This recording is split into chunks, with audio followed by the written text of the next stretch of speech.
أنفسنا ومن سيئات أعمالنا من يهد الله فلا مضل له ومن يضلله فلا هادي له ونشهد أن لا إله إلا الله وحده لا شريك له ونشهد أن سيدنا ومولانا محمدا عبده ورسوله الذي أرسله بالحق بشيرا ونذيرا وداعيا إلى الله بإذنه وسراجا وقمرا منيرا أما بعد فقد قال الله تعالى في كلامه المجيد وفي فرقانه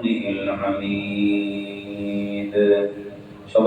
أعوذ بالله من الشيطان الرجيم بسم الله الرحمن الرحيم يا أيها الذين آمنوا قوا أنفسكم وأهليكم نارا وقودها الناس والحجارة عليها ملائكة غلاظ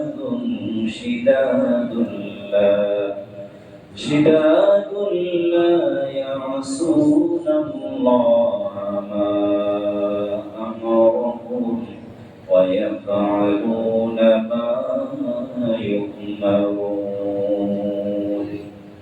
وقال رسول الله صلى الله عليه وسلم المسلم من سلم المسلمون من لسانه ويده أو كما قال عليه الصلاة والسلام وقال تعالى في شان حبيبه آمرا ومخبرا إن الله وملائكته يصلون على النبي يا أيها الذين آمنوا صلوا عليه وسلموا تسليما اللهم صل على محمد وعلى آل محمد كما صليت على إبراهيم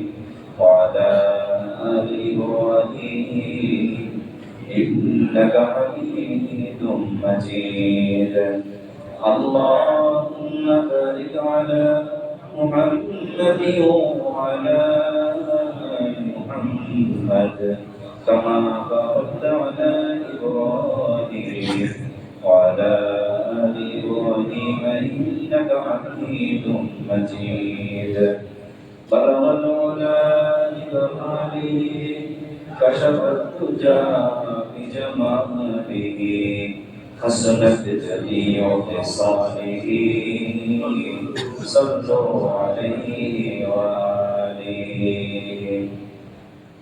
মুআজ্জাজ মুহতারাম সম্মানিত মুসল্লিয়ান কিরাম সর্বপ্রথমে আল্লাহ রাব্বুল আলামিনের শুকরিয়া আদায় করছি যিনি আমাদেরকে দয়া করে ভালোবেসে মহব্বত করে পবিত্র জুমার দিনে তারই ঘরে আসার তৌফিক দিয়েছেন এজন্য সেই মহান মনিবের দরবারে তারই দেওয়া জবান দিয়ে আল্লাহ রাব্বুল আলামিনের শেখানো ভাষায় কালিমাতুশ শুকর আদায় করে সবাই পড়ছি আলহামদুলিল্লাহ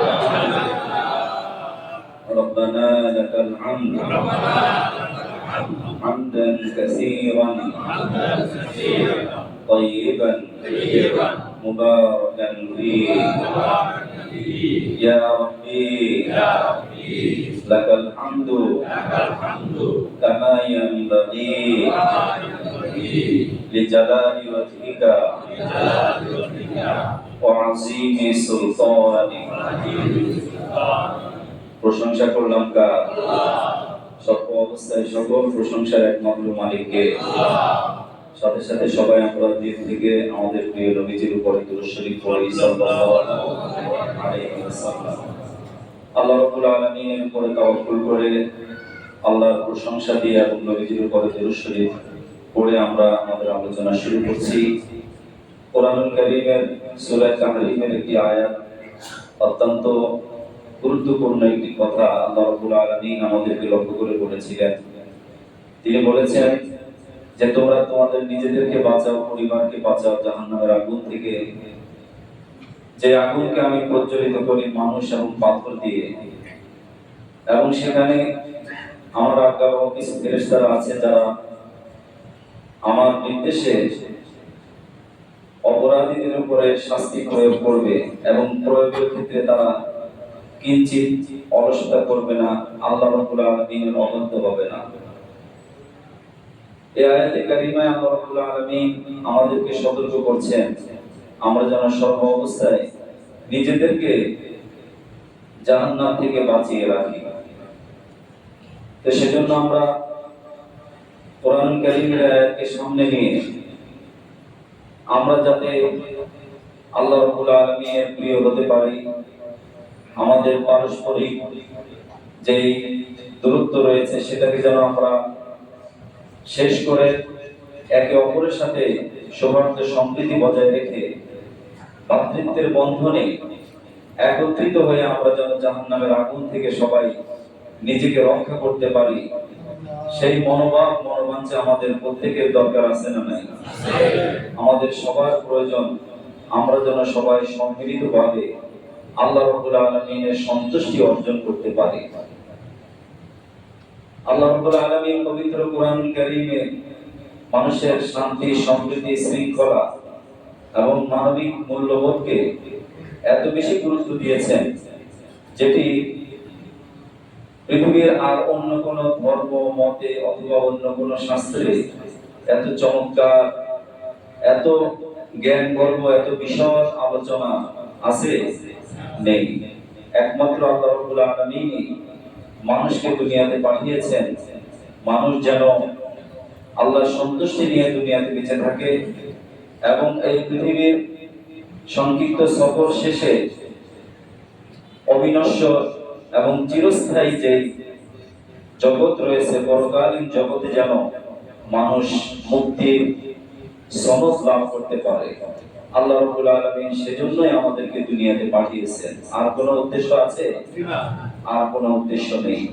এজন্য মুহতারাম হাজিরিন, আমি শিষ্টাচার এবং আদব প্রসঙ্গে বলতে গিয়ে কোরআনুল কারীমের বিভিন্ন উদ্ধৃতি দিয়েছি। আমরা জানি আল্লাহ রাব্বুল আলামিন এই আদবের ব্যাপারে, শিষ্টাচারের ব্যাপারে এবং ভদ্রতা, নম্রতা, বিনয়ের ব্যাপারে এত বেশি গুরুত্ব দিয়েছেন। পৃথিবীতে যত নবী রাসূল আল্লাহ রাব্বুল আলামিন পাঠিয়েছেন সমস্ত নবী রাসূলগণ শিষ্টাচারিতা, আদবের সর্বোচ্চ দৃষ্টান্ত স্থাপন করেছেন। জোরে বলেন সুবহানাল্লাহ। প্রিয় নবী সাল্লাল্লাহু আলাইহি সাল্লামের প্রতি আল্লাহ রাব্বুল আলামিন কতটা শিষ্টাচার এবং আদব রক্ষা করেছেন। তিনি কোরআনের কোন জায়গায় ইয়া মুহাম্মদ বলেননি, নবীজির নাম ধরে ডেকে বলেননি। আল্লাহ রাব্বুল আলামিন কে নবীজি সাল্লাল্লাহু আলাইহি সাল্লাম এমন কোন তার হুকুম পালন করতে গিয়ে এমন কোন শব্দ চয়ন করেননি যাতে আদব লঙ্ঘন হয়। জোরে বলেন সুবহানাল্লাহ। ঠিক এমনি ভাবে আমরা যারা আছি, আমাদের ইবাদত, আমাদের মুআমালাত, আমাদের মুআশারাত, সামাজিক আচার আচরণ, লেনদেন, আমাদের পারিবারিক যত জীবন আচরণ রয়েছে প্রত্যেকটা ক্ষেত্রেই আদবের গুরুত্ব অপরিসীম। আজকে আমরা আল্লাহর সাথে কি আদব রক্ষা করি? আল্লাহর সাথে আদব রক্ষা হলো যে আল্লাহ রাব্বুল আলামিন আমাকে আপনাকে দুনিয়াতে পাঠিয়েছেন তার বিধান হুকুম পালনের জন্য, অন্য কোনো উদ্দেশ্য নয়। আমরা আমাদের জীবনের সর্বোচ্চ দিয়ে